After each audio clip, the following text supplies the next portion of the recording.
What's up, Delivery Squad? Today in this video we're going to learn about the ins and outs of food delivery on a scooter. So let's talk about my questionable short history in doing DoorDash and Uber delivery on a scooter. There's some real downsides and some big upsides. Let's address the elephant in the room. It's those so-called experts who claim they've cracked the code to maximizing your earnings on apps like Uber Eats and DoorDash. So these people are as trustworthy as a diet plan that claims you can eat cake every single day and not get fat. So let's talk about the apps first. First, you need a phone, a smartphone, and then you have apps. Uber Eats, DoorDash, Grubhub, and various other countries have other apps.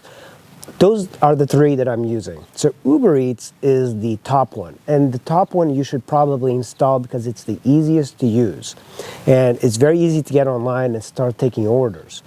Uber Eats gives you quite a few deliveries and you can choose to accept or not accept, and you can not take it without any penalty.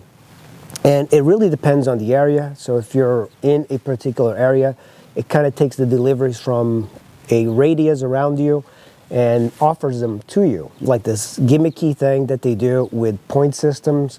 And it's basically a game. So they're trying to make it fun for the delivery person, but it's just really a gimmick. And don't be too concerned with like all of these points things, getting gold and platinum or whatever. Just try to concentrate on getting the amount of money. Uber Eats is entirely dependent on tips. So if you get an order for $10, you finish it, you deliver it, you click confirm delivered, and then you see, oh, I got paid $3. I thought it was 10. Well, the customer has 2, 3, 4 hours to put in a tip afterwards. There's people that have been gaming the system, but I found that Uber Eats is fairly reliable in this. You'll get like $10. Sometimes you do get no tips, and that's just how it works. Some people don't tip. Then there's DoorDash. DoorDash does not use tips. And for me, since I'm not really into the tipping culture, I do like DoorDash. DoorDash, though, it's a little bit trickier because they try to hide things. For example, you'll accept an offer for what seems to be a great offer, like $15, $20, and you hit accept, but you don't realize the miles because the miles are like tiny little font. It's like 20-something miles you have to do. And on a scooter, 20 miles feels like it's 100 miles. Grubhub. Now, Grubhub, it's an app I don't particularly like. The interface is really bad, and it works terribly if you're on a scooter. The fonts are small. If you get an offer, you open up the Grubhub and there's like a tiny little font that you have view offer, and then you see the details. It's similar to DoorDash, no tips included, and you can cancel it without any punishment. DoorDash, if you cancel it or if you don't accept the offer, your acceptance rate goes down. Saturation. There's a saturation of drivers, and if you know anything about the economy, when something is saturated, the price goes down. Offers have been extremely low, and people keep complaining about it over and over about the offers. And I see queues and queues of drivers picking food up, generally in cars. And there's a new thing that's happening is there are unlicensed, undocumented migrants doing DoorDash. And the way they do it is they buy a DoorDash account. You can look this up on Facebook Marketplace. There's various people selling DoorDash accounts for like $400, $500, and people get those and they start delivering. Now, tips is one of those things that Uber Eats, completely dependent on tips. So a lot of times, the first delivery I did, you can watch it on the channel, I got 60 cents. It was fish and chicken that I picked up.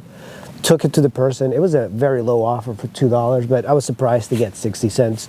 But in Uber Eats, people complain about me complaining about tips, but you're dependent on the tips because if you deliver something for $10, the fee is really like $3. So if somebody doesn't put in the tip, in a way, it doesn't make any sense to do Uber Eats. But like I said before, Uber Eats is pretty reliable with that. I haven't seen people tip baiting, offering to give you 10 and just give you 1. So it's been very reliable. DoorDash does not rely on tips, and I kind of like that, but they make you do much longer miles. You have to really watch what DoorDash is offering you. I've always found it fascinating that the same people that don't tip the drivers will tip a waitress from taking food from the kitchen to their table, and then midway going, are you enjoying your food, as you're barely putting food in your mouth. But that's because there's like a person-to-person interaction, and people are more inclined to tip somebody that you actually see. But a lot of these food delivering things, you're just dropping it off at the door, taking a photo, and not having any face-to-face interaction. So most likely you're not going to get great tips, in my opinion. The most amount I've gotten as a tip was $13. So I'm very grateful for that, and I wasn't expecting it. You'll see a lot of people talking about the market, and what that refers to is the market around you. I'm in the Washington, D.C. area, so that means that there's a pretty big market here. There's 6 million people throughout this area. And then there's Baltimore, that's very close by. So there's millions of people here. So it's a market that's always booming. The closer you go to D.C., the higher it pays. One thing I found is that the people that pay the least are poor people, which is understandable, and extremely rich people. The people in between are the ones that give good tips and are in general in better mood to deal with you. Like if you're a rider like Moto Giant who lives in Alabama and is considering doing this, it's not worth it. If you're delivering to just a bunch of country people who pride themselves on being efficient and self-sufficient, it's not going to work. You need to be around a big city. New York, Los Angeles, Miami, St. Louis, any of those big cities, that's the market you want to be in. There's also downsides by delivering food around here. First of all, there's the danger of getting hit by cars. And previously I thought commuting was dangerous. You're constantly around traffic, but food delivery is much more dangerous. You're constantly looking for houses, looking around, paying attention to your phone for the deliveries. And the chances of getting hit are much higher. That's why I recommend people use high-vis stuff, wear a vest that makes other people see you. So the danger of getting robbed. You know, in this area, there's a high chance of getting stabbed by somebody with a rusty sprinkler key. And in towns, small towns, you don't have that. But in big cities, there's always that danger. It used to be food delivery prior to this whole digital age was one of the most dangerous jobs of all time, because you had cash on you, you were getting tips with cash, going to people's homes that you didn't know, and the chances of getting killed or robbed was much higher, or definitely killed, than a police officer, which is kind of crazy. So who orders food? Well, it seems that younger and younger people are ordering food. For me, for example, going to a restaurant is the thing that I like to do, if I do it at all. It's very rare. But I like the idea of going to the restaurant, sitting at that particular restaurant and eating there. But some people like the safety of their home, getting the food delivered, and that's how this economy, this gig economy thing works. Let's say you're a parent, you have kids at home, and you want to go to the restaurant. That's a very complicated process with like a bunch of kids. So you just have the food come home. One of the things I've seen is that a lot of immigrant families, they kind of rely on this because they work long hours, and often the parents are not at home, but their kids are. So they order food, and I've taken it to like somebody's home, and yeah, they're alone. You just give them the food, and that's the food that their parents would have likewise made. So there's a lot of that happening.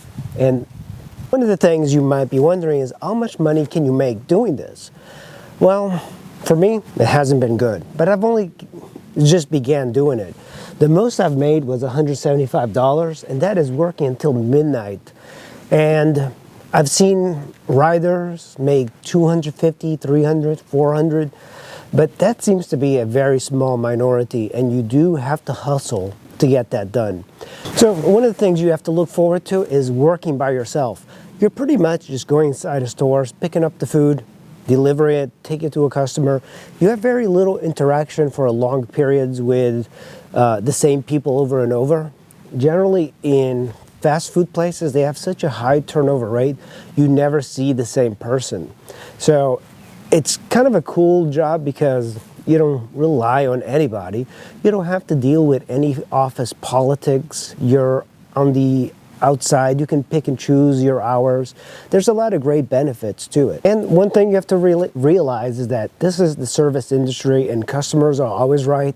But also, it's one of those things that as the delivery person, you're the lowest rung on the whole service industry.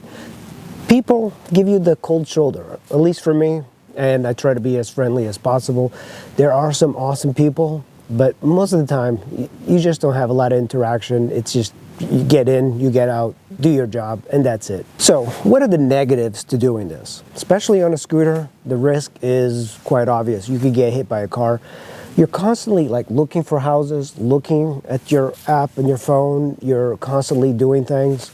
And you have to keep that in mind because it's not just like a commute. I thought commuting would be dangerous, but it's nothing compared to the delivery game. I mean, these guys that do this full time, they're really risking their life. But it's, you know, if you exercise caution and you are safe, you'll be fine. It's just, you have to be much more aware than you would just like riding on a back road. There's the danger of always getting hit by a car.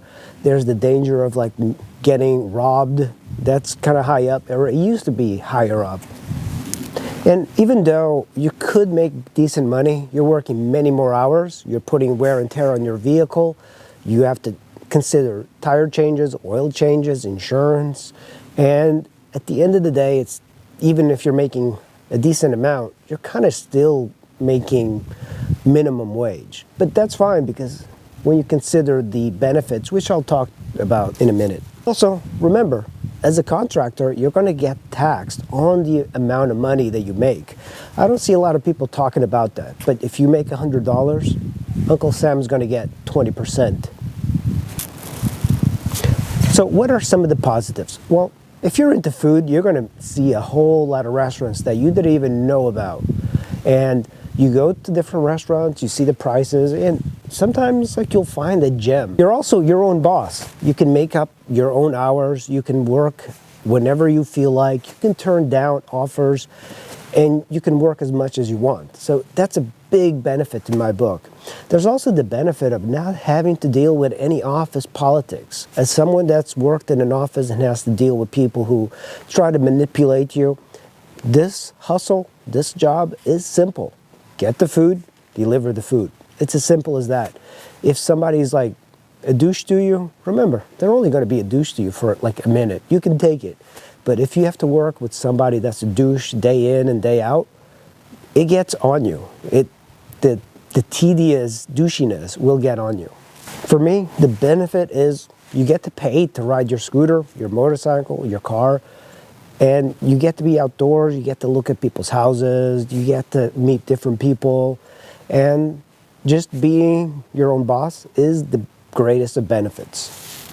Something in the beginning that I had issues with, I took every order in the beginning at $2, $3, anything, because I wasn't sure what to do. But you have to be smarter than I am when taking orders. You can't do many miles, especially on a scooter. The idea is that you want to do $1 for every mile, but you really should aim for $2 for 1 mile. And that's when you really start to see the profits make much more sense. But DoorDash itself is a little bit more deceiving the way they offer you things. So they'll give you like a high pay, 15, 18, for doing 20 miles. And that doesn't make a lot of sense. Never have the miles be more than the amount of money. Try to always aim for over $10 if you can. There's also, you have to consider the amount of time it takes you to get food from a restaurant. You just don't walk in there and the food is ready. Sometimes you have to wait, and there's restaurants that are notoriously slow. So keep in mind those and avoid them if possible. Also, the delivery. Is it a house? Is it an apartment? Is it a business? I have gone into large apartment complexes, and sometimes it's a labyrinth of rooms without any good signage, and then you have to take the elevator up to the 11th floor. That's time. That's time away from you potentially doing other deliveries. The easiest are You drop it off at the door, take a photo, and you're gone, and you're off to do another delivery. But if it's an apartment building, and sometimes you're waiting for the elevator for a while, and there's many people trying to get in, those don't make a lot of sense, unless it's higher paying. Your vehicle makes a big difference. And I started out doing the delivery on the SD1300. That's a terrible vehicle. Fun to ride and comfortable, but that thing gets 29 miles to the gallon in town. I was getting 29 miles to the gallon. It gets 40, but if you're doing stop and go deliveries, it's just horrendous. Every large motorcycle will get terrible gas mileage. Also, the constant starting and stopping is going to put wear on your starter. You know, a lot of these bikes, the starter on the SD1300 is very difficult to get. That's an expensive item to replace. Consider these things when you're doing them. That's why something like a scooter like this, 125, 150, even a 50, makes great sense. Everything about this bike is cheap to get. Tires are cheap, belts are cheap, oil barely uses any oil. So your vehicle makes a big difference. If you have to get a car that gets 20 miles to the gallon, you're spending a lot of money on gas. I've seen people deliver in Chevy Tahoes. Doesn't make sense. Food delivery game is hella fun. You can have a lot of fun delivering food. It kind of feels like you're playing Grand Theft Auto in real life. But if you have to depend on it full time, it's very stressful because sometimes you just don't get any deliveries. January, February, very slow times for delivery. People are doing their taxes. They generally don't have a lot of money. So it's kind of seasonal in a way. Sure, in this area, 6 million people, you're always going to get offers, but they're much lower. Keep that in mind and save your money. Remember, you're also going to get taxed on it. And it's fun to do. If you're a guy like London Eats in London, he's having a lot of fun, but that's mainly because he's got a full-time job. And if you have money coming in from other sources and then doing it for fun, that's the way to go. It's a side hustle. It doesn't seem like it's a full-time job, and a lot of people don't stick to it for a long time. That's why there's so many people doing it. It's a constant like in and out of drivers. Don't let the negatives fool you. I'm having quite a bit of fun doing this. It's fun just being out on your motorcycle, getting paid to do it. So go out, try it out, see if you like it or not, and I'll see you in the next video. Make sure you hit like and subscribe. Thank you so much for watching. I'll see you in the next one.